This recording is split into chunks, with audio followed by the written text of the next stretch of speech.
welcome to today's show.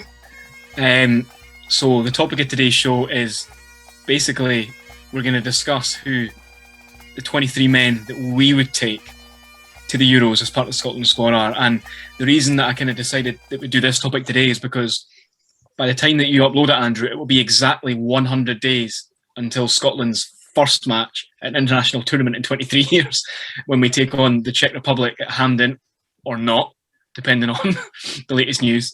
Maybe Siberia. Yeah, it could be. It could be in Azerbaijan or something, depending on where UEFA decide. But because it's 100 days until we return to a tournament, and because we're getting towards the business end of the season, I thought it'd be a good time for us to kind of preview our squads. For those of you that are new to the channel, remember to subscribe and pop a like on the video. And as we're going through this, we always invite you to drop a comment. You know, who would you take to the Euros? Who would you leave at home? And is there anyone you think we've missed? So without further ado, I'll go through my squad. Goalkeepers. We'll kick off with goalies. This will be short-lived.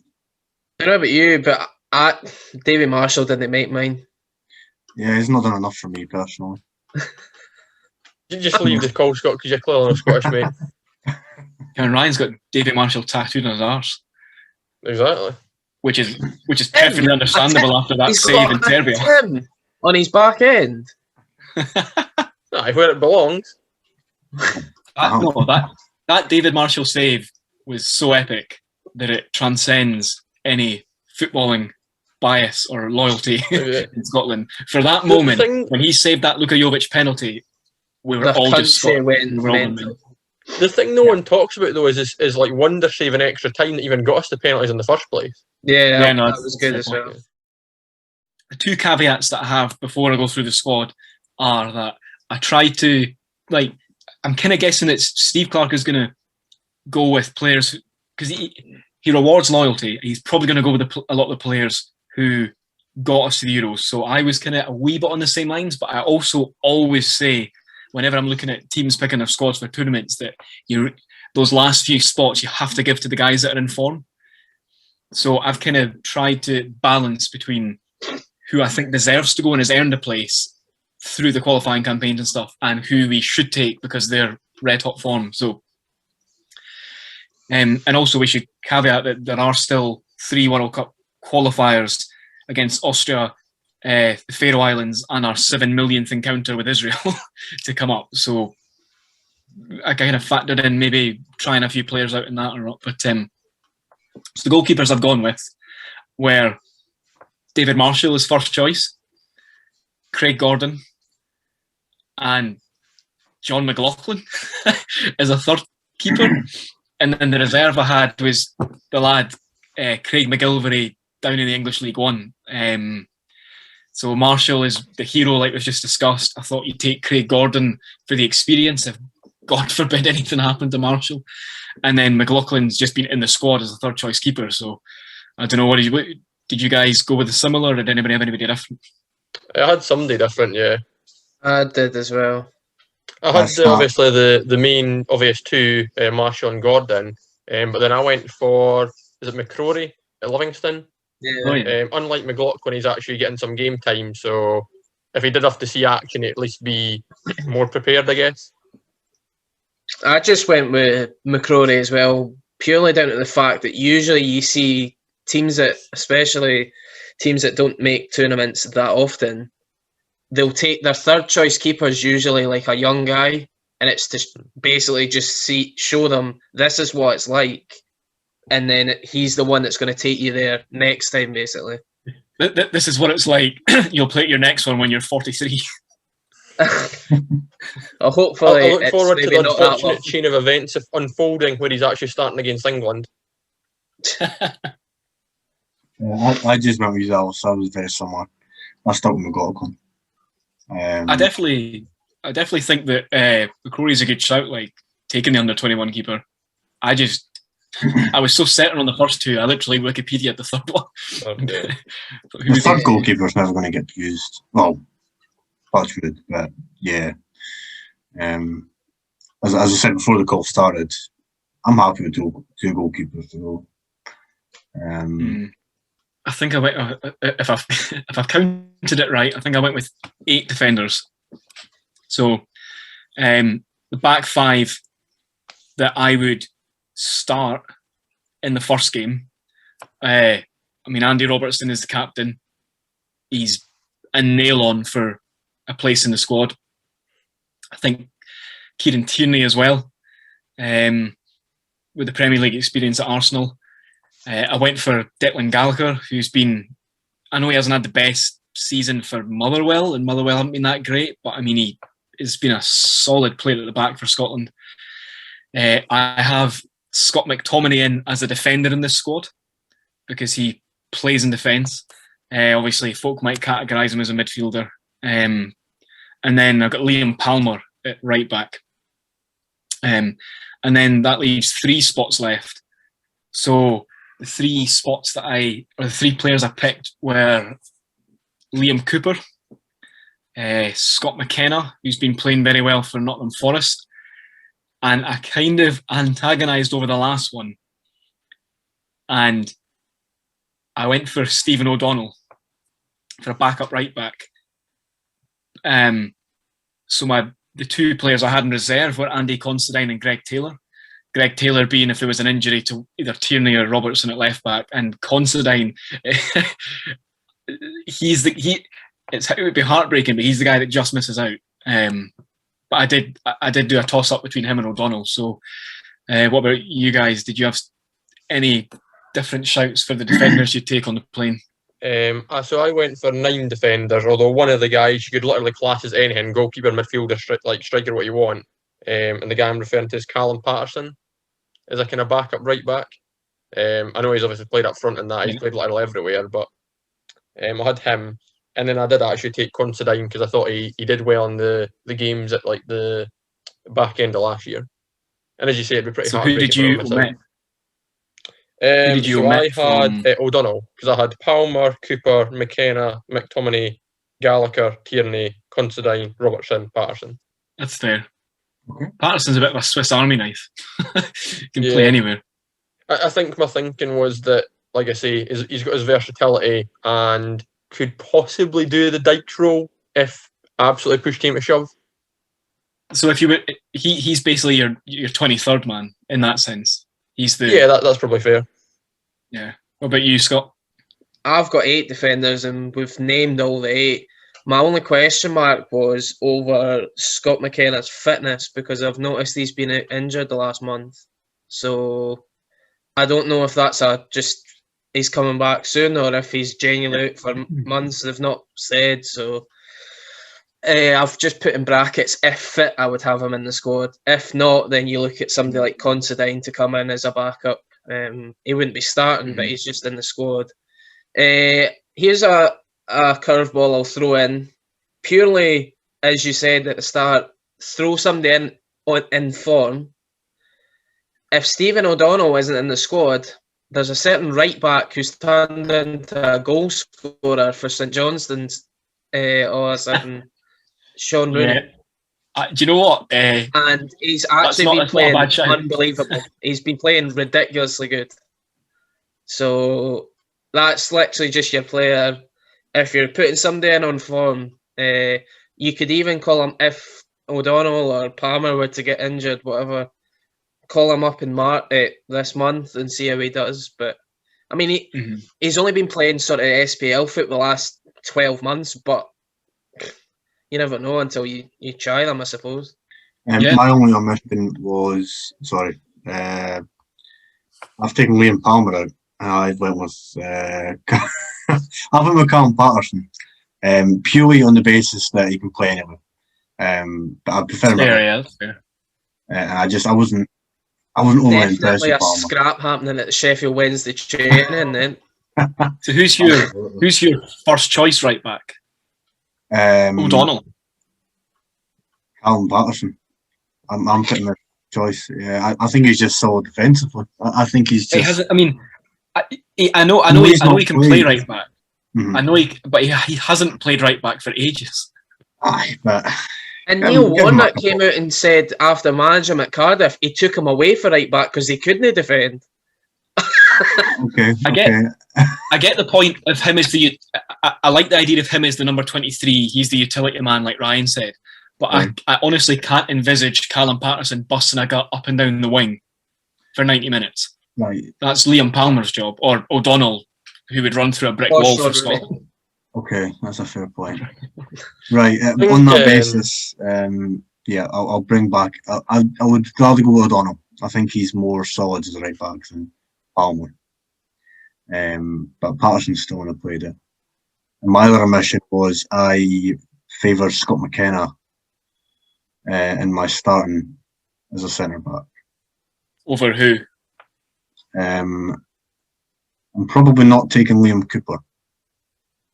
I'm putting Scott McKenna in my centre back. So I had 8, but Liam Cooper wasn't in it, and Scott McKenna would be playing centre back with Elton Gallagher next to him, and then Tierney and Robertson. So what? At left centre back. But McKenna's left-footed, isn't he? So he wouldn't be right centre back. You'd have to be centre or left. Is that right, Scott? Yeah, he is left-footed. So usually when Clark's played with McKenna, he has him on the left side. But the problem you run into then is you either have to take Declan Gallagher out the centre and put him onto the right, and then have McKenna on the centre because you're going to have to play Tierney because he's been in form this season. And he needs to play left side the centre half if he's going to play. You're not playing McKenna and Gallagher together. You wouldn't have them as a pairing. Have who? McKenna and Gallagher? Gallagher as a pairing, though, in the middle. For me, it doesn't work as in to get your best team. I don't think that works. Bear in mind that we play a like 3-5-2 sort of thing. Like we play with 3 centre backs. And Clark will definitely stick to that system. So, however, Clark came out and did say that the form that Scott McTominay's been in for United this season, he's not opposed to moving him back into midfield because of that form. I can't see him playing centre back, McTominay. I can see him playing midfield. I don't think you can't see him playing centre back when he's played centre back successfully in getting us to the tournament. But I do agree that he might be pulled out of midfield to be there. But I don't. I think he's perfectly likely to play right centre back. It's a tricky one though, given the goal scoring. I'd be very surprised if he wasn't playing centre back. Steve Clark seems somebody who's very set in his ways, which is exactly why he will take O'Donnell even though he's not in good form, and he will start O'Donnell even though he's not in good form. Just coming back to you guys were talking about Tierney. What do we think is Tierney is like the right wing back, I guess, and then you play McTominay, Gallagher, and probably Liam Cooper, and then obviously Robertson. I think Tierney had a belter of a game at right back against England at Hampden. So he can play there, but you'd want to have a right-footed player going up and down that side, I'd imagine. And yeah, that's fair. He does pretty well at left centre back, I think. I would rather have everybody as close to, if not in their strongest position. Yeah. The other thing, just to say, like, if you take McTominay out of defence and put him in midfield, and we'll get to this. How does that change the dynamic? Yeah, and who you dropping? Or who do you drop? Yeah. So we'll get to that. Like, it's nice having a player of McTominay's quality that is able to play either defence or midfield, though. Do you know? I think he's going to set on a team where he knows he can chop and change, so like your utility players. So you've got your Patterson, you've got McTominay, arguably. We'll come to midfield, but Callum McGregor, you can play as a centre attacking mid, but you can also play as a CDM. So you've got the 2 variants here as well. I think he's going to shape his squad where he knows he can chop and change, opposed to players like Grant Hanley, who will stay at centre back and not move from centre back. So. That name sends shivers down my spine. Yeah, there was a reason I didn't even mention him. Although he is apparently playing okay for Norwich. He seems to be still like the 4th or 5th choice if somebody's injured, which is worrying. Even though he's the Norwich captain and they're top of the Championship and always seem to be doing well. I don't rate him that much, but he also is our most capped centre back playing at the moment with 29 caps. So I could see why Clark does bring him into the squad in case he needs him, because he has played more games than anyone else, and that's in that It position. also shows you how weak our centre backs have been for years. Yeah, when I was I'm sorry, reading- I was just going to say, Ryan, Grant Hanley at centre back at Wembley is something I've seen once before, and I never want to see it again. No, I see. I get. Yeah. No, I was just going to say that. Yeah, I was like obviously reading a few articles as like preparation for this, and one of them mentioned Grant Hanley is like one of the like 5 players that like could stake a claim because of his like current form and whatever. I was just like, yeah, same, just shivered at the thought of it. I had to laugh because again, when I was preparing, if you go on the Scotland the SFA website, you've got all the centre backs and all the defenders rather, and their pictures in their Scotland top, and Grant Hanley's the only one that's in this top, completely omitted the rest of them. Yeah. Just looking really awkward, so made me laugh. He probably hasn't been capped for a while. Yeah. I'll never remember. I remember he had a free header at the back post. It was either 0-0 or we were 1-0 down at Wembley, and he had a free header, and he managed to somehow head it almost out for a corner. And the boy behind me was like, "Get him off! He'd like a 50p coin." Again, I've gone for 8 midfielders. So if I go through them, I've got John McGinn. He's probably our star midfielder over the past couple of years for Scotland. I've gone for Stuart Armstrong in good form for Southampton. Ryan Christie, Callum McGregor, Ryan Fraser, Kenny McLean, Ryan Jack, and I have given my final midfield spot to David Turnbull. So, what do you think? Any disagreements or anyone you think shouldn't be there? I was about to say if you see my phone. Yeah, I was going to say, I thought we were going 8 for 8 there, mate, but then that was that last one. I had James Forrest. Has it been said that he's definitely not going to be fit, or? So my reserve is James Forrest because Right, okay. I don't know whether he's going to be back or match fit. So Yeah. that's why David Turnbull makes the record. Because I think for me, obviously, Turnbull's obviously been playing and he's been having a good season. I guess the only thing that put me off him is we've got enough of that style in midfielder, and obviously Forrest is a bit like more a wide player, a bit more direct, just someone different. My problem is the fact that he's not played all season, and even though if he does become match fit or had a couple of games for Celtic before the Euros, I still am not even sure if I would take him. Purely the fact that he's not played all year. I've actually included Forrest in my attackers purely because I was struggling for attackers and you can't play attacking. And he gets my place in the bus or car if they're travelling in separate cars due to COVID. But separate carriages on the train, mate. The only one I dispute, and it's purely just because I've not really seen him play very much, is Kenny McLean.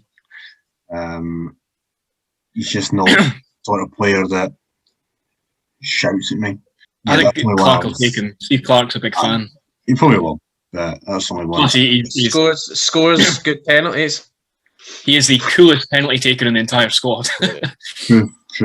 I really like the inclusion of David Turnbull, though. I think if anyone deserves a call up, despite Celtic's season so far, despite Celtic's season full stop, he's definitely been a standout player, and he definitely deserves it.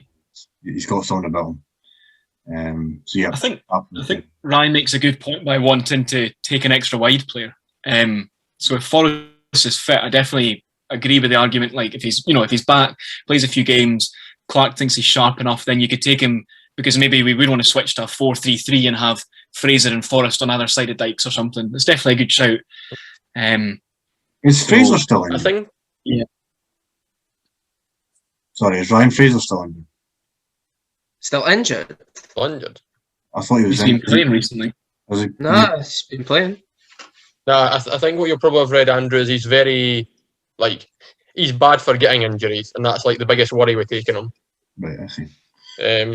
But yeah, in terms of Forrest, you could definitely play him in that that Ryan Christie / Ryan Fraser position, just off Dykes, if we're sticking the same formation. And obviously, if we did take him, it does give us the option to change if we want to play a midfield 4 or that. Yeah, I think I know you were saying we have similar players with a similar style to Turnbull. I think that he is the most naturally talented, creative player in that squad. I think he's that good. Whether that merits him being picked up or not, but I think he is that good. And we were talking as well about taking younger players and building for the future, etc., rewarding players that are on form, and Turnbull does fit the bill. Yeah. So I think what will be interesting is if he gets a call up for these qualifiers. That'll be a big indication as to whether he's in Clark's plans for the tournament or not. Yeah. He might get a chance to prove it. I think had Aberdeen not been so crap since Christmas, it could have been also a shout that Lewis Ferguson might have been a call up to March's squad. The fact that he was playing really well and scoring goals from midfield, but he is he's very similar to Turnbull. I actually think that Ferguson's more of a box-to-box midfielder than Turnbull is. Turnbull, he is a central midfielder, but you never really see him doing the dirty side of things, whereas Ferguson is flying into challenges, is pushing folk off the ball. That's his game, just getting stuck in it about. But Turnbull's more about the finesse and pinging passes about. But and another, as I'm trying to do it for every position, basically. Another curveball that I'm going to throw in is somebody else that's on form coming into at this side of the season. Jamie Murphy. Ryan Gould. Gould. Yeah, I've heard Ryan Gould's name mentioned. Ryan Gould he's not been capped, but he's I think it was 6 goals in 9 games for midfield currently in the top flight of the Portuguese league, and he's playing for a team that's actually battling against relegation. So I think that's pretty impressive as well. The only thing I would say with Gold is, and this is in no disrespect to the Portuguese league, but very much a league for me that's overlooked, just given its reputation in Europe. So I think the league's reputation will be overlooked in that sense. And also the fact that obviously his team is fighting relegation. But yeah, he's one of those players that like... The other thing that could knacker Gold is that Portugal is currently on the red list for travelling into the UK, so he might not even get into the squad for the qualifiers, which would be his chance to stake a claim. I would say your point against relegation, when you look at there's players in this team that are also battling relegation, aka Stephen O'Donnell and Declan Gallagher. I mean, Motherwell got a very important win the other week there, which has kind of not made them safe now, but it's just given them that bit of breathing room. Whereas 2 weeks ago, you'd have said that Motherwell were right in amongst getting relegated. So if that's what you're wanting, guys that are not getting in relegation fights, then you couldn't have them two included. No, I think the point I was trying to make more is the fact that the Portuguese league is overlooked. And it's not given the respect that maybe should be given. You could also say that the Portuguese league is actually a better standard than the SPL. Yes, to be fair. Good, so yeah. If he's doing that over there, I think... and everyone overlooks our league, so why we should be overlooking another league is just ridiculous. I would agree with that. And he is probably the only one, or if not the only Scottish player in the Portuguese league, one of a handful. I actually can't think of any other Scottish players. So again, that probably doesn't help his case. But here's a thing for just to move it along. Here's a thing for you, Ryan. Who do you start as your midfield 3, and do you start Ryan Jack? I think it very much depends on the game. Speaking as a Rangers fan, I would go as far as to say that Ryan Jack is a bigger miss as any other player in that starting Rangers team. I don't think we're anywhere near the same level without him. But in terms of Scotland strip and a Scotland game, I think it depends on the game. He's someone you bring on late on to break up play and keep the ball for you. And there'll be certain types of games where maybe you're not going to get a lot of the ball, which, to be fair, for us against the teams we've drawn against, it'll be most of them. He's good in that sort of game, but in games where obviously you can have a wee bit more ball, probably not so much. In terms of who I would start, I mean, who's the first game against the Czech Republic? Yeah. I mean, I think McGinn, Cam, or whatever you want to call it, is a no-brainer. And then you've probably got, assuming McTominay's playing defence, McGregor and... All I'm going to say is, and I've said it every time that the two of them have played together, and the point's been proven every single time, Ryan Jack and Callum McGregor cannot play in the same team together. They just can't. That's fair. They play the exact same game, and they make the exact same runs. Everything's the exact same. So there's no point having two of the exact same in a team. You point out a good issue, Ryan, because like Armstrong and Christie are two players that are playing well, but in a more attacking role. Like the best we've seen from Stuart Armstrong for Southampton this season is going forward. So you don't want to stick him in front of the back four. No, he's been more playing as a right mid, I would say, in Southampton system. So if you don't think Jack and McGregor can play next to each other, then the only other option is Kenny McLean, who is neat and tidy in there. I don't know. What do you think, Scott? I agree with Ryan's point that it genuinely does depend on the type of game you're going to play, but also the opponent you're up against. I think the first game against Czech Republic is our biggest chance of a win in the group. So to start off and say that we're going to play Jack and McGregor just to be defensive and get a point would be so negative. We might as well actually have a go. And my starting three for that game would probably be, as long as they're all fit, would be McGregor as the sitter with McGinn and Armstrong either side of them, because they can both get box to box and drive either way. You could fling in McTominay into midfield if you want to do that, but I would start him at centre half to begin with, and if you're needing a goal, you could move him forward into centre mid. My only change from there is I would put Christie at Cam and have McGinn and McGregor behind them. Because McGinn feels more box to box than Christie, and he can obviously feed Christie. So that's my only. I think I can I can see the logic behind that, but McGinn scored 7 goals in qualifying in a Cam position. Would you trust Christie at centre mid? Would you just flip that round? To be fair, I would do what Scott did. If you're going to attack, and I would play Armstrong because he's more box to box. Okay. I would say that also Christie, to be fair, in maybe his last 5 games for Scotland, he's been playing as basically a false 9 in behind Dykes. So he's not even really been playing midfield. So he's been getting actually classed. It's almost been getting classed as like a 3-5-1-1. He's the one right in behind the striker. So, and he just basically floats without. He's been given a role, and Fraser did it as well against Czech Republic. He's been given a role just to, if you see a gap, go for it and just run in there and try and cause problems. It's worth. I think the last game we played where we lost to Israel, I think we played almost like a 5-3-1-1.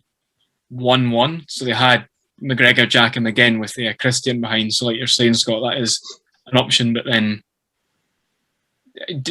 where do you get the best out of John McGinn? Do we put him in that attacking role, or maybe that depends on the opposition, like you were saying, Ryan? Maybe Clark has to tinker with that midfield 3. Now on to the business end, which is trying to pick Lyndon Dykes and the rest. So, Lyndon Dykes is my first choice striker. I think he's a nail on. He actually hasn't scored for QPR since November, but he does such an important job for Scotland that he's nailed on for that. So I've got 4 slots left for strikers or forwards. So I've got Dykes at number 1. I'm taking Griffiths because I know he hasn't been at his best. I know he's probably past his peak, but he can hit a cracking set piece and he can do that bit of magic. third guy I'm taking is Ollie Burke, because I think I'll get to it, because I'm actually jumping on the point that Andrew was making earlier, is I think you need players that can do different roles, and I think you might need a workhorse up front, and he gives 100%. And that would leave me with 3 people left that I considered. So they're Lawrence Shankland, Ollie McBurney, and Kevin Nisbet. So, like, fuck Ollie McBurney. He doesn't deliver for Scotland ever. And how many chances are you going to give it? I mean, you know for a fact he's going to be on the plane. You know he's been taken. And I hope to God that I eat my humble pie, but he just doesn't deliver for Scotland. I know he's hit the woodwork a couple of times, but he doesn't make the 23. So it leaves 2 that it came down to. And I know Shanklin has been picking up form, but for me, the last place in the squad goes to someone who, if the ball falls in the box and we need a last-minute equaliser, I'm banking on him scoring. So my 23rd man is Kevin Nisbet. I have all the same players. I fully back Ollie Burke. I've watched a few games this season when he's playing for West Brom, and I think his pace is the biggest thing. Was he doing well for them, was he? I swear it was West. Isn't it West Brom? Sheffield United. God, I mean, he might have played against them. Sheffield United. The fact you're having to ask this. It's one of them. concerning. I knew it was one of them. Anyway, the team that he's playing for in the Premier League, I've watched him play, and yeah, I think his pace is the biggest thing we could rely on that team. It is a workhorse. He'll give it for 90 minutes if he needs to. And I did also tussle between Shankland and Nisbet. I also had Forrest in my attackers. Mm-hmm. Again, you can play him in midfield or attack. We could spend 45 minutes discussing why McBurney should be in that plane, and I just don't understand what he sees in him. I really don't understand why Steve sits down and thinks class player McBurney. I can't even remember the last time he scored for Sheffield United. Doesn't cut the cake for me. I don't class him as a. The reason I took Ollie Burke over Ollie McBurney in my squad was because Ollie Burke often runs around like a headless chicken, but at least you know what he's going to do, and he's reliable in that sense. Is where McBurney is a gamble, because there's times when he's come on late on in a game and he's hit the bar and you've thought, oh, that was so unlucky, that was his chance. Oh, he's definitely going to get a goal, and then 2 minutes later, he's just wandering about, and you're thinking, chase the ball down. You know, he's so frustrating. So I don't know. I don't think you can trust him personally, unless you want like corner flag shithousery in the 94th minute when you're going for a 1-0 win.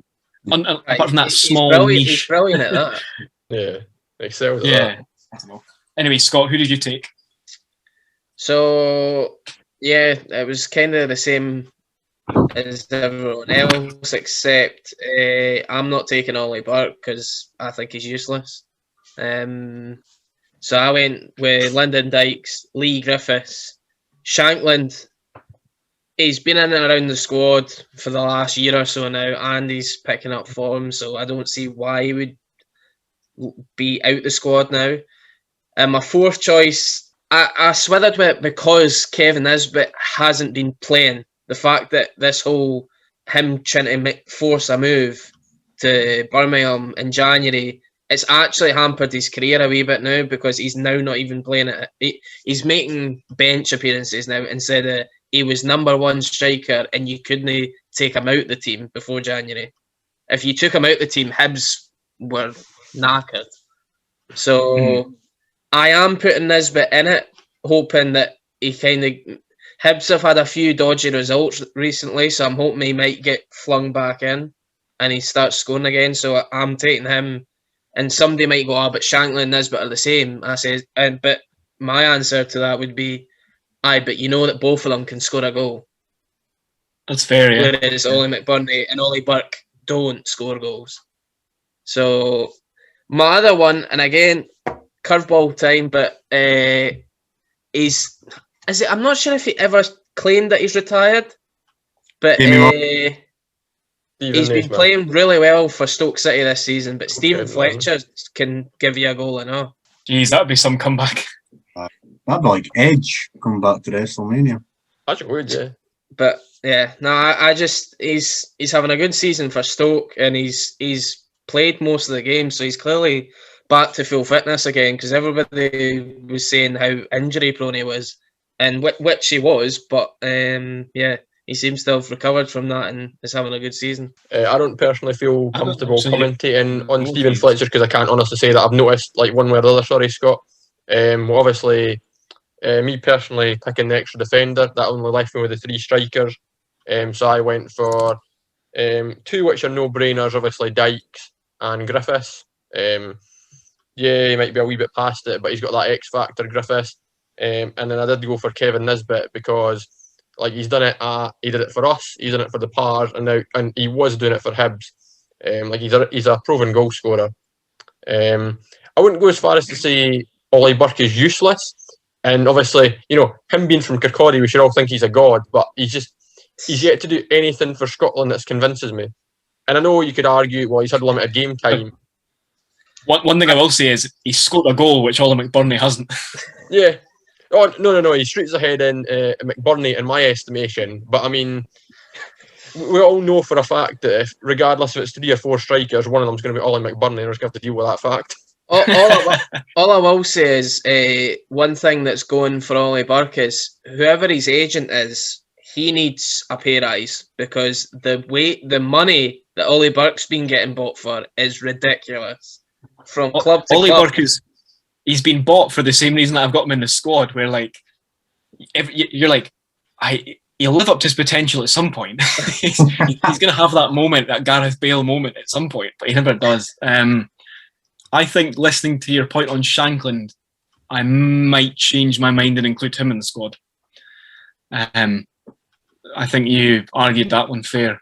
And I also, if on the Ollie Burke thing, if James Forrest is fit, he probably is the guy I'd drop, and I would be inclined to keep David Turnbull in the squad, even though I said he was my 23rd man or my 8th midfielder, because Andrew's right, Forrest is almost considered a forward for Scotland at some point.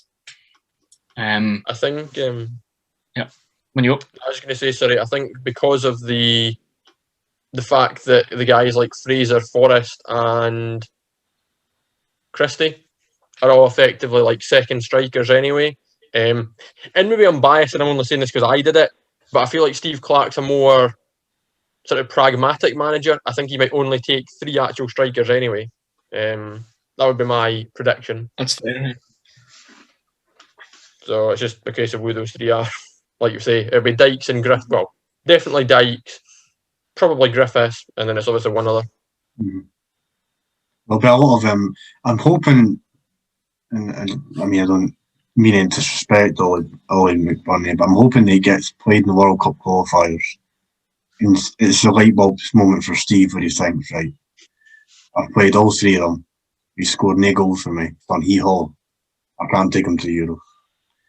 Because he just... I think it's a tricky one because the game against the Faroe Islands is the game where you would either try out a Kevin Nisbet, you would give an informed Shankland his returning cap, or you would say to McBurney it's last chance saloon. So that's going to be an interesting one because we don't need to set up with Dykes up top the way that we do against other teams against the Faroes. So he might go 2 up front, and I think that could be who he starts in that game and who grabs a goal in that game out of McBurney, Shankland, Nisbet or Burke. That could possibly be the difference between being on the plane and not. If he starts McBurney against Faroe Islands and McBurney doesn't score, Steve will have to come out with us an absolute cracker of a reason why he's taking him on that plane. Because if you can't score a Faroe Islands, I could score against the Faroe Islands. And I weigh about 15 stone. So... Well, I mean, he might just be really good mates with his dad or something. I think he must have done it. He must have done. Maybe he beat me in a game of Monopoly. You take me everywhere. I can't see any plausible reason why. I don't know. He's a tricky one, isn't he, Ryan? Because he's meant to be a £20 million Premier League striker, but he He hasn't done the then business again, for mate, Sheffield. like, who isn't it these also. days? I'm pretty sure if you or I were playing and we're getting snatched by a like lowly Premier League team, would easily fetch what 10, 12 million. Mm. Yeah. When I was checking out Pie and Bovril, I can tell you the consensus in the Tartan Army is not to take McBurney.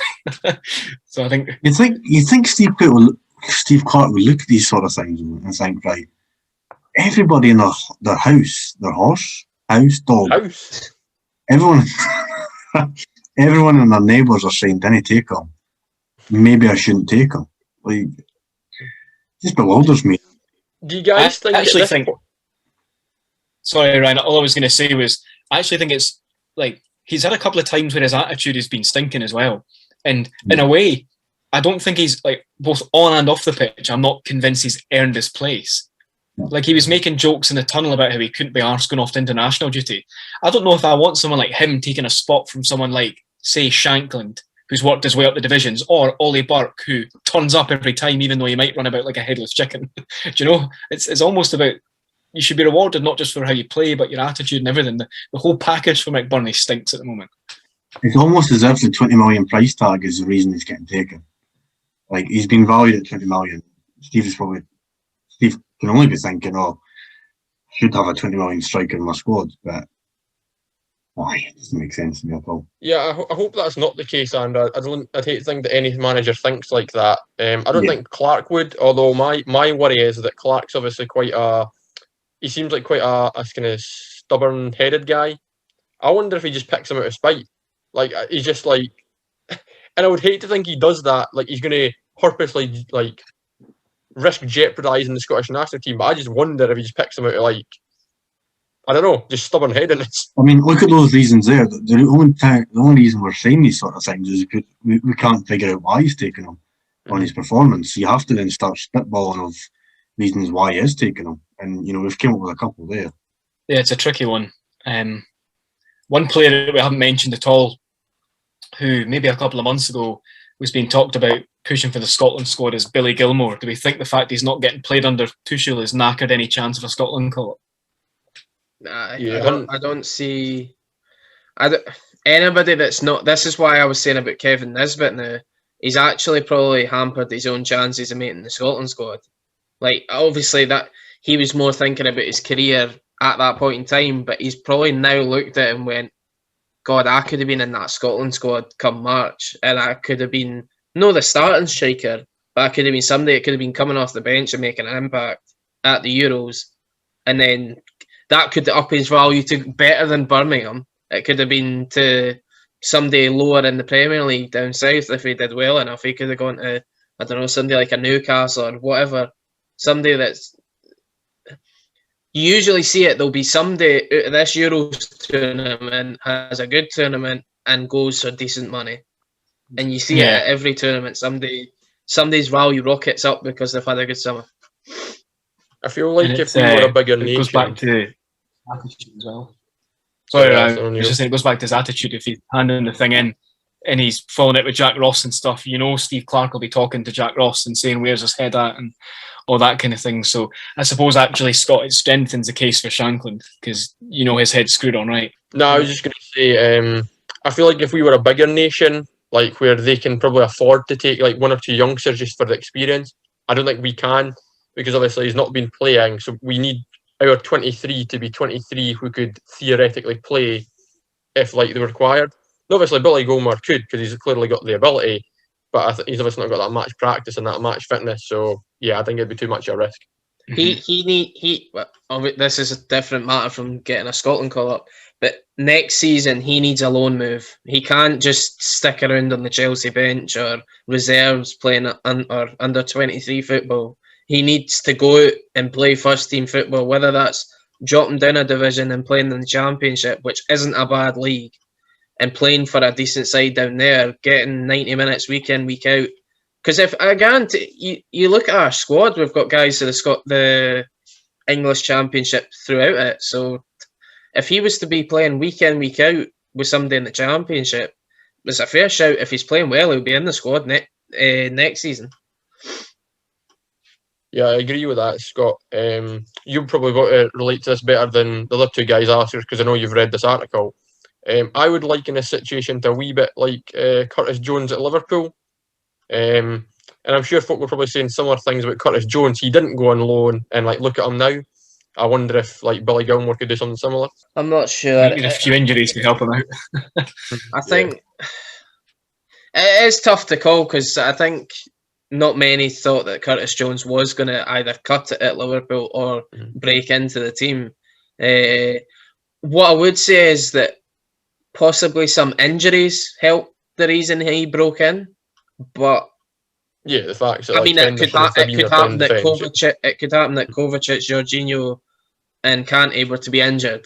Then Gilmore steps up and plays, but I think there's more midfielders in his way than what there was at Liverpool. I think we've pretty much covered all the other guys I had as like reserve / outside picks. The only 3 that we've missed out are Aaron Hickey, seems to have a decent season at Bologna. The Bruno Fernandes, Lewis Ferguson's partner in Aberdeen midfield, Ross McCrory. And then someone who I don't think we've mentioned at all is John Fleck. He was in and about the squad until he got injured, but I don't know what it is. He's not hit the same form since his injury. Because I was quite happy with him in the squad, and I thought he was doing fine. But he was in good form for Sheffield United before his injury. He was even scoring goals, which isn't really his game. Yeah. And yeah, he's came back for this injury, and whether he's still trying to recover from it, I don't know. But he's no really came back firing at all. He's playing. That's all you could say. He's no playing well. I'd be surprised if he got in the squad ahead of Jack and McLean. Yeah, that's fair. For those reasons, Scott. For those reasons. He would only be in if McLean or that was to be injured, I think. I think, again, like, as much as it shouldn't, because if you're playing well, it doesn't matter where your team are in the league. I do feel the fact that they're in a relegation fight probably doesn't help his case either. Well, that point. Here we go again. Yeah. Oh, yeah, sorry, I forgot where that discussion would go. My apologies. We'll take Declan Gallagher out of the team. Just to finish off, if anybody has any suggestions of players that we've missed or would like to recommend their 23, drop it in the comments. Otherwise, remember to like and subscribe, share the video with your friends, and we'll see you next time.